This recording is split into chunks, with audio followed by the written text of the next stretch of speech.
राजस्व कर्मचारी अधिकारी आपको प्रखंड मुख्यालय में नहीं मिले। सारे कर्मचारियों का ऑफिस उनके डेरा में चलता है। ब्लॉक के सारे कागजात, सरकारी दस्तावेज सभी कर्मचारियों के घर में पड़ा हुआ, आप जाके देख सकते हैं। नीचे से ऊपर तक कर्मचारी से स्टार्ट करिए, कोई एक कर्मचारी ऐसा नहीं जिनका 4 दलाल नहीं। तो बोल रहे हैं कि राजस्व कर्मचारी छोड़िए, सीओ बीडीओ को नहीं छोड़ेंगे। मैं तो बधाई देता हूं उनको कि कोई तो ऐसा बेटा पैदा लिया बिहार में जो सीओ को, कर्मचारियों को बैठा के जमीन की जांच कर रहा। नीतीश कुमार के सामने उनकी बात कितनी चलेगी, ये चिंता का विषय है। ये आप मानते हैं कि नीतीश नहीं माने? मैं तो कह रहा हूं, इन्होंने जो पहल किया इसकी बात कितनी चलेगी नीतीश कुमार जी के यहाँ, ये चिंता का विषय है। तेजस्वी जी ने कम से कम 3 से 4 हजार बिहार के डॉक्टरों को सस्पेंड कर दिया था कि आप सरकार से पैसा ले रहे हो, ड्यूटी नहीं जा रहे हो। तो एक 32 साल का लड़का 5000 डॉक्टर को सस्पेंड कर सकता है, तो उप मुख्यमंत्री जी 100 कर्मचारियों को तो कम से कम आप सस्पेंड कर दो।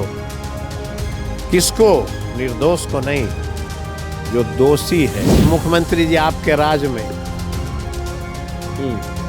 जो है कर्मचारी और अधिकारी सीधे खाता में पैसा लेता है। सूरजभान दा बाहुबली थे कि नहीं? नहीं थे। आनंद सिंह बाहुबली थे कि नहीं थे? राजन तिवारी बाहुबली थे कि नहीं थे? अभी कहाँ है? 1 मिनट बिल्कुल जी। अब आप अपने तरफ से कोई यादव का नाम जरा जोड़ाइए तो बाहुबली में। रीतलाल यादव कौन है? बस जो है बंगला खाली होगा, ऐसी कुछ बात है क्या? पूरे बिहार में कड़ाके की ठंड है और आज भी बिहार के 27 जिलों में कोल्ड वेव का अलर्ट है। इस बीच भी जो है मकान तोड़े जा रहे हैं, बुलडोज़र चल रहा है। तो सियासी गलियारों में लालू जी के बंगले पे भी बात चल रही है। तो भूमि सर्वे में भी चल रहा है कि भूमि सर्वे में राजस्व कर्मचारी माला माल हो रहे हैं। शराबबंदी से पुलिस, तो भूमि सर्वे से कर्मचारी, ये दोनों माला माल हो रहे हैं। और एक दिन पहले मनरेगा के ऑफिस में छापा मारने वाले बोधगया के विधायक हमारे पास हैं। कई मुद्दों पर इनसे बात करेंगे। सर्वजीत जी, बहुत बहुत स्वागत है हमारे चैनल में। आपको भी बहुत धन्यवाद।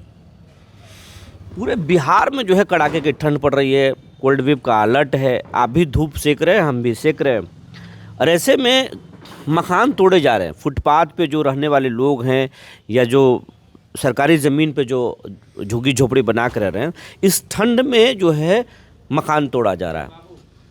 इसको आप किस रूप में देखते हैं? क्या अभी तोड़ना सही है? हमेशा एक इतिहास रहा है कि महल में रहने वाले लोगों को अपने आसपास के झोपड़पट्टी अच्छी नहीं लगती। समझिएगा बात को। महल में रहने वाले लोगों को अपने सामने झोपड़ियाँ अच्छी नहीं लगती। झोपड़ी बना कैसे? फुटपाथी इतने बड़े पैमाने पे सड़क पे व्यापार कैसे करते हैं? आप कह रहे हैं कि 20 वर्षों से हमारी सरकार है। हम जानना चाहते हैं कि क्या इस 20 वर्षों में सरकार ने कभी किसी फुटपाथियों के लिए कोई पॉलिसी लाई कि नहीं लाई? अगर लाई तो डेट पूरे बिहार के लोगों को सार्वजनिक कर देना चाहिए कि मैंने बिहार के फुटपाथियों के लिए पॉलिसी लाई। भूमिहीनों के लिए ये कहते हैं कि मैं 3 डिसमिल ज़मीन देता हूँ। मैं आपके माध्यम से चुनौती देता हूँ कि हर जिले में बिहार के मुख्यमंत्री और उप मुख्यमंत्री आएं और देश के सभी चैनलों के सामने सिर्फ इतना बता दें कि किस वर्ष किस जिले में कितने भूमिहीनों को पर्ची दी गई। हमारा यह है क्वेश्चन। मतलब मानना है आपका कि हवाबाजी है ये? मैंने कहा ना कि मुख्यमंत्री और उप मुख्यमंत्री आएं, जिले में बैठक करें, बिहार के सभी जिले में, और अपने सामने अधिकारियों से ये पूछ लें कि किस ब्लॉक में कितने भूमिहीने को किस वर्ष कितनी ज़मीन दी गई। अगर आप उनको दिए होते तो वो बेचारा सड़क के किनारे अपना गुजारा नहीं कर रहा होता। अभी आप चलिए मेरे साथ ब्लॉक में, एक भी कर्मचारी और अधिकारी, राजस्व कर्मचारी अधिकारी आपको प्रखंड मुख्यालय में नहीं मिलेंगे। सबके अपने घर। बहाना क्या होता है, जब पूछिए अधिकारियों से कि भाई जनता दौड़ रही है और गरीब दौड़ रहा है, आपके कर्मचारी कहाँ हैं? बोला फील्ड में गए हैं। और अगर आप जाइएगा, हम बोधगया का लेते हैं, सारे कर्मचारियों का ऑफिस उनके डेरा में चलता है। ब्लॉक के सारे कागजात, सरकारी दस्तावेज सभी कर्मचारियों के घर में पड़ा हुआ, आप जाके देख सकते हैं। कल हम गए फतेहपुर प्रखंड में 3 बजे, मैंने देखा इतना बड़ा ताला लटका हुआ है। एक गरीब मिल गया, बोला हम 3 महीने से दौड़ रहे हैं एक कागज़ लेने के लिए, लेकिन कर्मचारियों से मुलाकात नहीं होती है। रोस्टर लाओ। मैं तो कहता हूं कि ये नेसेसरी करो कि हर कर्मचारी ब्लॉक में जाके अपना हाजिरी बनाएगा बायोमेट्रिक। यही तो विजय सिन्हा बोल रहे हैं कि सब कोई बनाना चाहिए। ये आप मानते हैं कि और नीचे से ऊपर तक कर्मचारी से स्टार्ट करिए। कोई एक कर्मचारी ऐसा नहीं जिनका 4 दलाल नहीं है। बड़ा आरोप नीतीश कुमार के सरकार पर बड़ा आरोप लगा रहे हैं। हम तो चैलेंज करते हैं, हमारी बात को हमारे बड़े भाई विजय सिन्हा सिर्फ प्रूफ कर दें कि सर्वजीत जी आपकी बात गलत है। हम चुनौती देते हैं उनको, सिर्फ वो बता दें कि बिहार का कोई ऐसा ब्लॉक बता दें वो जहाँ के कर्मचारी ब्लॉक में बैठते हों, सिर्फ इतना ही बता दें हमको। वो तो बोल रहे हैं कि राजस्व कर्मचारी छोड़िए, सीओ बीडीओ को नहीं छोड़ेंगे। मैं तो बधाई देता हूं उनको कि कोई तो ऐसा बेटा पैदा लिया बिहार में जो सीओ को, कर्मचारियों को बैठा के जमीन की जांच कर रहा हो। यही तो होना था। अच्छा चीज़ ये मानते हैं। बिल्कुल। लेकिन नीतीश कुमार के सामने उनकी बात कितनी चलेगी, ये चिंता का विषय है। ये आप मानते हैं कि नीतीश नहीं मानेंगे? मैं तो कह रहा हूँ, इन्होंने जो पहल किया, इसकी बात कितनी चलेगी नीतीश कुमार जी के यहाँ, ये चिंता का विषय है। इनकी बात अधिकारियों के पास कितना चलेगा, यह चिंता का विषय है। कल तो पूर्णिया में डीएम एसपी को हड़का दिए। इनके आदेश पे अभी आप देख लीजिए, उनका जो विजिट हो रहा है, हम भी जानना चाहते हैं कि उनके आदेश पे कितने सीओ और कितने कर्मचारी सस्पेंड होंगे। तो खुल के आ जाना चाहिए। तेजस्वी जी ने कम से कम 3 से 4 हजार बिहार के डॉक्टरों को सस्पेंड कर दिया था कि आप सरकार से पैसा ले रहे हो, ड्यूटी नहीं जा रहे हो। तो एक 32 साल का लड़का 5,000 डॉक्टर को सस्पेंड कर सकता है, तो उप मुख्यमंत्री जी 100 कर्मचारियों को तो कम से कम आप सस्पेंड कर दो। किसको? निर्दोष को नहीं, जो दोषी है। लोग बोल रहे हैं कि शराबबंदी से पुलिस और भूमि सर्वे से कर्मचारी, कहाँ इसमें पूरा खेल चल रहा है। कहाँ इसमें कोई झूठ है? अभी मानते हैं सारी की सारी बात सत्य है। हम लोग तो खुद दुखी हैं। एक ऐसा अस्पताल और ब्लॉक बिना पैरवी का किसी भी मरीज का इलाज नहीं, और बिना पैरवी का, और ब्लॉक की तो ऐसी स्थिति है कि अगर आप गलती से सीओ को फ़ोन कर दिए,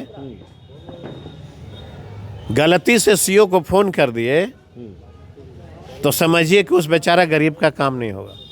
हमने कई बार आजमाया, हमारे पास लोग आए, उन्होंने कहा कि 3 महीना से दौड़, हम क्यों दौड़ा रहा है, इसको मदद करो। अगर जेन्युइन है तो पता चला, जब लौट के आया हमने बोला क्या, बोला भैया फोनवा तो कर दिला विधायक जी, पैसवा तो ले। हम कितना लिया? किसी से 5 लाख, किसी से 7 लाख, किसी से 2 लाख, किसी से 1 लाख, बिना पैसा लिए। और इनको ये सब चीज़ को, सरकार को संज्ञान लेना चाहिए। बिना पैसे का थाने में FIR नहीं। अगर आप गलती से किसी दरोगा को फ़ोन कर दीजिएगा तो उस दिन दरोगा का समय, कोई अगर जनप्रतिनिधि अगर गलती से थाना में फ़ोन कर दिया तो समझिए उस दिन दरोगा का जतरा खराब है, कितने को गाली देगा। और कहता है कि तुम नेता से पैरवी कराता है, तो लोकतंत्र पूर्ण रूप से कोलैप्स। दूसरा कि आप एक दिन पहले मनरेगा के ऑफिस में छापा मार रहे थे, क्या आप देखे? हमने देखा कि इनके मुख्यमंत्री जी के राज में देखिएगा कोई ऐसा व्यक्ति नहीं मनरेगा में। आप देखिएगा कि देखिए, आपको मैं प्रूफ के साथ आता हूँ, प्रूफ के साथ मैं आपको दिखाना चाहता हूँ कि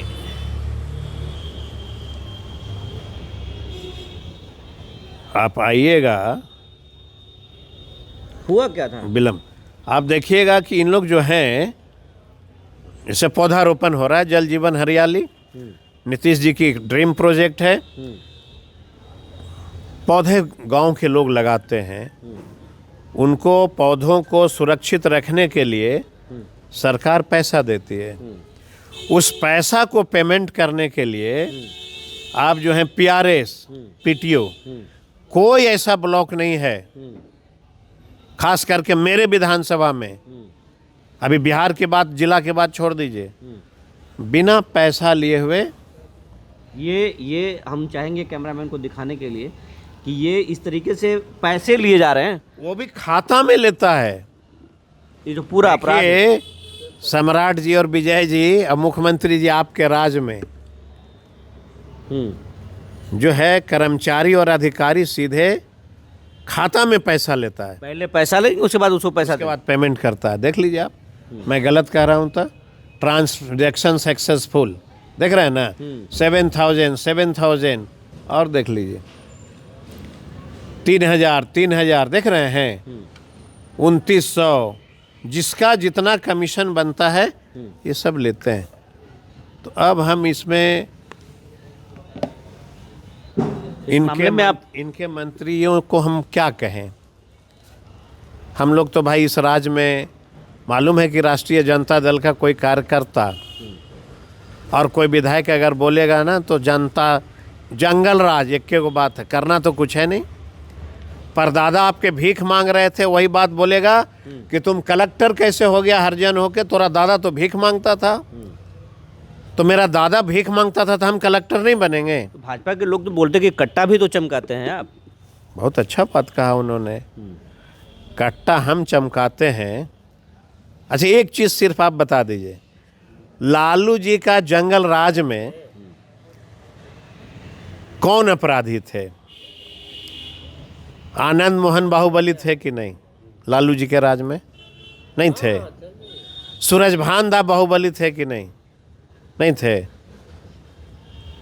आनंद सिंह बाहुबली थे कि नहीं थे? राजन तिवारी बाहुबली थे कि नहीं थे? अभी कहाँ अब है? एक मिनट विपुल जी, अब आप अपने तरफ से कोई यादव का नाम जरा जोड़ाइए तो बाहुबली में। रितलाल यादव कौन है? बस। राजवल्लभ यादव कौन है? Rajballabh is not criminal, he is the fully businessman. Rajballabh Yadav कभी क्रिमिनल नहीं हो सकते, वो तो बिजनेसमैन थे। बाहुबली तो कहा जाता है उनको। किस बात का? अगर आप पैसे वाले हो गए तो बाहुबली हो जाएंगे। जितने वर्ल्ड लेवल के अंडरवर्ल्ड क्रिमिनल कोई यादव अगर थे तो हमको बताइए। क्रिमिनल नहीं कहिए, बाहुबली कहिए, उनको मन को ठेस पहुंच जाएगा। जंगल राज हमारा, और राज कौन कर रहा था? अंडरवर्ल्ड जो है, बाहुबली कौन थे? हम थे। कोई यादव का बेटा था? अरे यादव नहीं अरे थे। एगो साहबुद्दीन और 35 गो आप, फिर भी हमको कहते हैं जंगल राज। हम लाइन से गिनती करा देंगे कि लालू जी का अगर वह जंगल राज था तो बाहुबली कौन थे? फेलियर तो था ना, गवर्नमेंट फेलियर है ना। अभी कौन है? अभी देखते हैं कि विजय बाबू जो हैं, माननीय पूर्व डिप्टी सीएम, कहते हैं सुनो बालू माफिया, कहीं का नहीं छोड़ेंगे। जरा नाम बताइए तो, जरा लालटेन का कोई बालू माफिया का नाम बताइए। कौन है कारोबारी बालू वाले? तो हर एक व्यक्ति है कोई? राष्ट्रीय जनता दल में बालू का कारोबार करने वाले, हमको समझाइए। बोला सुभाष यादव बालू कारोबारी है तो बिहार में एक आध को कोई घाट बताइए। सारे उनके दल के लोग हैं और पाप को छुपाने के लिए वो हमें बदनाम करते हैं। इनकी आदत है कि दलितों और पिछड़ों पे प्रहार करते रहो और पाप का घड़ा उठाते रहो। अच्छा, एक चीज़, आप लालू फैमिली के काफ़ी करीबी करीबी हैं आप कुमार सरोजी जी। अभी लालू जी के बंगले से जो है फूल का गमला जाते हुए देखा गया और फिर मीडिया में खबरें चली, हम लोगों ने भी खबरें चलाया कि जो है बंगला खाली होगा। ऐसी कुछ बात है क्या? हम तो आपसे यही आग्रह करेंगे कि आप एक अच्छे पत्रकार हैं, आप इस तरह का समाचार नहीं दिखाया करिए। कुछ लोग बेचैन आत्मा, उनको कोई काम वाम है नहीं, पाप को छुपाना है, तो उसकी भागीदारी आप क्यों बनिएगा? कहाँ मर्डर हो रहा है वो कोई पत्रकार नहीं दिखाएगा, लेकिन लालू जी का डेरा से गमला जा रहा है वो सब दिखाएगा। लालू जी तो बिहार के एक धुरी रहे हैं ना, राजनीति के एक धुरी रहे हैं, तो उनकी अच्छाई की चर्चा क्यों नहीं? उनकी अच्छाई की चर्चा क्यों नहीं? एक ऐसा कोई पत्रकार और लीडर बताओ भाजपा जेडीयू में जो उनके बारे में अच्छा कोई चलाता हो। जी, एक चीज लालू यादव का गुनाह बस इतना था कि उन्होंने दलितों को ब्लॉक, हम उस घर में दिया चलाने जले जहां सदियों से अंधेरा। महान पुरुष रामविलास जी, मैं उनको नमन करता हूं, कितना अच्छा नारा था। अब चिराग जी का क्या नारा है? हम उस घर में दिया चलाने चले हैं, घर उजाड़कर जो सड़कों पे बसता हो। अब चिराग पर बहुत अटैक करते हैं। चिराग पे अटैक नहीं करते कभी। आपको इसीलिए कहा जाता है, आपको कहा जाता है आरजेडी का चिराग है। इतने बड़े नेता नहीं हैं कि हम चिराग ऐसे बड़े नेता के ऊपर बोल सकते हैं, लेकिन इतना तो मेरा लोकतंत्र में अधिकार है कि अगर पिताजी और अगर हम लोग सबों के नेता, अगर रामविलास जी उस घर में दिया जला रहे थे, उस घर को आप क्यों उजाड़वा रहे हैं? अच्छा, लालू जी को गरीबों का जो है, वंचितों का सबसे बड़ा नेता बिहार में कहा जाता है। बिहार में बहुत सारे जो है दलित मंत्री भी रहे हैं या दलित नेता भी हैं। क्या लालू जी के पक्ष में किसी नेता ने, खास करके दलित नेता, पिछड़ा नेता, लालू जी के पक्ष में खड़ा आज के समय में है? वो तो सत्ता के भी लोगों के साथ खड़े होते थे, जैसा कि आपने बताया था, रामविलास जी को बंगला बचा लिए थे। लालू जी के पक्ष में कोई खड़ा हो या नहीं हो, लालू जी और लालू जी का परिवार जब तक इस धरती पे जीवित है तब तक वह गरीबों की ही बात करेगा। चाहे आप उनको कारगिल के चौराहे पे फांसी पे चढ़ा दो, लेकिन बात वह करेगा समाजवाद का, बात वह करेगा दलितों का, बात वह करेगा पिछड़ों का, बात वह करेगा अकलियत का। अभी तो देश की हालात आप कल्पना करिए ना।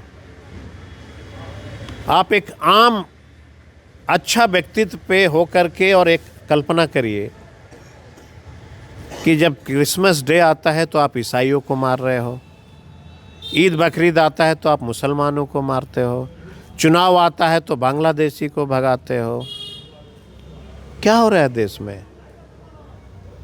ईसाइयों ने क्या बिगाड़ा देश को? जरा आप बताओ हमें, क्या ईसाइयों ने इस देश को कोई बिगाड़ा है? क्या ईसाई धर्म मानने वाले लोग आतंकवाद हैं? क्या बौद्ध धर्म मानने वाले आतंकवाद हैं? उन पे आरोप ये है कि धर्मांतरण करा रहे हैं, गरीब जो है हिंदू हैं उनको वो क्रिश्चियन बना रहे हैं। विचारधारा, लोकतंत्र फिर आखिर क्यों है? हिंदुस्तान को लोकतांत्रिक देश क्यों कहा गया? अगर मैं हिंदू हूँ, हम भगवान बुद्ध को मानते हैं, किसी हिम्मत है तो हमारी विचारधारा को बदल के दिखा दे। मैं हिंदू हूँ और माँ के पेट से जन्म लेते मैंने भारत माता की जय, वंदे भारत, वंदे मातरम, जय श्री राम कहते हुए मैं जन्म लिया हूँ, लेकिन मैं आज भगवान बुद्ध को मानता हूँ। है किसी में हिम्मत तो जरा हमारी विचारधारा को बदल के दिखा दे, दिखाओ। कुमार सर्वजीत हिंदू हैं या बौद्धिस्ट हैं? हम हिंदू हैं, लेकिन भगवान बुद्ध की विचारधारा हमें पसंद है। भगवान बुद्ध ने क्या कहा? हिंसा नहीं। रामायण और कुरान महाभारत ने क्या कहा? कुरान ने कभी कहा हिंसा की बात? फिर आप सड़क पे हिंसा क्यों कर रहे हो? आदिवासी बड़े पैमाने पे क्रिश्चियन धर्म को मानते हैं, आप उनके छाती पे खंजर क्यों भोंक रहे हो? उन्होंने भी देश की आज़ादी में कुर्बानी दिया। देश ऐसे नहीं चलता। यह हिंदुस्तान पहला ऐसा देश है जिनके इर्द गिर्द सभी देश इनके खिलाफ खड़े हुए हैं। ये गलत पॉलिसी का देन है बिल्कुल, या विपक्ष का ये आरोप नहीं है? बिल्कुल आरोप अगर मेरा है तो सच्चाई दिखा लो। जिस बांग्लादेश को हिंदुस्तान के फौजियों ने बनाया, आज उस बांग्लादेश से आपको नफरत क्यों? हिंदू मुसलमान की बात क्यों? आप चले जाइए नागालैंड, अभी देखिए कल जो है आसाम में, बांग्लादेश में जिंदा जलाया गया। क्यों? एक गरीब को। क्यों? क्या आपके देश में जिंदा नहीं जलाया जा रहा है? उसका अपराध यही था कि हिंदू है। तो फिर जो म्यांमार में ये फिर जो आपका जो है क्या बोलते हैं नागालैंड के बगल में जो महिलाओं को जो नंगा घुमाया गया था, असम में नहीं, मणिपुर में महिलाओं को नंगा घुमाया गया। सड़क पे क्यों नहीं उतरे इस देश के हिंदू? ये मुझे बताओ।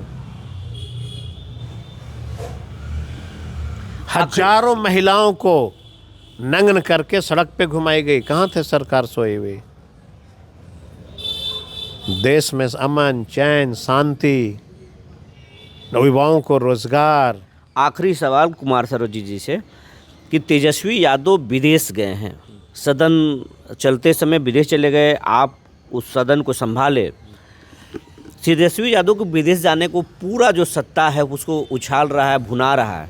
तेजस्वी यादव विदेश से कब रहे हैं, कब आ रहे हैं, लौट रहे हैं? मैं एक बात हमेशा आपको आगाह कर रहा हूँ, जब जब इस देश का कोई दलित का बेटा, पिछड़ा का बेटा, अकलियत का बेटा विदेश जाएगा तो जलन होगी।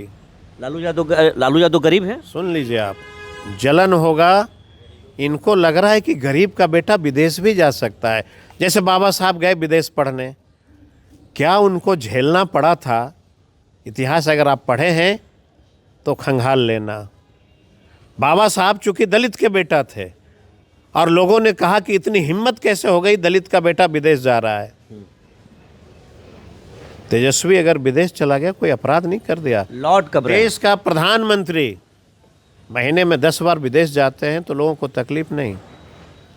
एक पिछड़ा का बेटा, दलित का बेटा विदेश जाता है तो आपको इतनी परेशानी क्यों? सियासी गलियारों में तो ये भी बात उठ रही है कि राहुल गांधी विदेश जाके घूम के आ गए, तेजस्वी यादव विदेश में हैं, और महागठबंधन ने चाचा नीतीश को ऑफर दे दिया है कि चाचा आप पीएम बनिए, और चाचा का मन में भी कुछ चल रहा है। ऐसा कुछ है क्या? अभी मैं उतना दूर तक नहीं जाऊंगा। मेरा बस प्रश्न है यही कि एक बिहार का पिछड़ा का बेटा विदेश चला गया तो आपको दर्द क्यों? कल मैं भी जा सकता हूं तो तकलीफ हो जाएगी कि दलित का बेटा विदेश कैसे चला गया।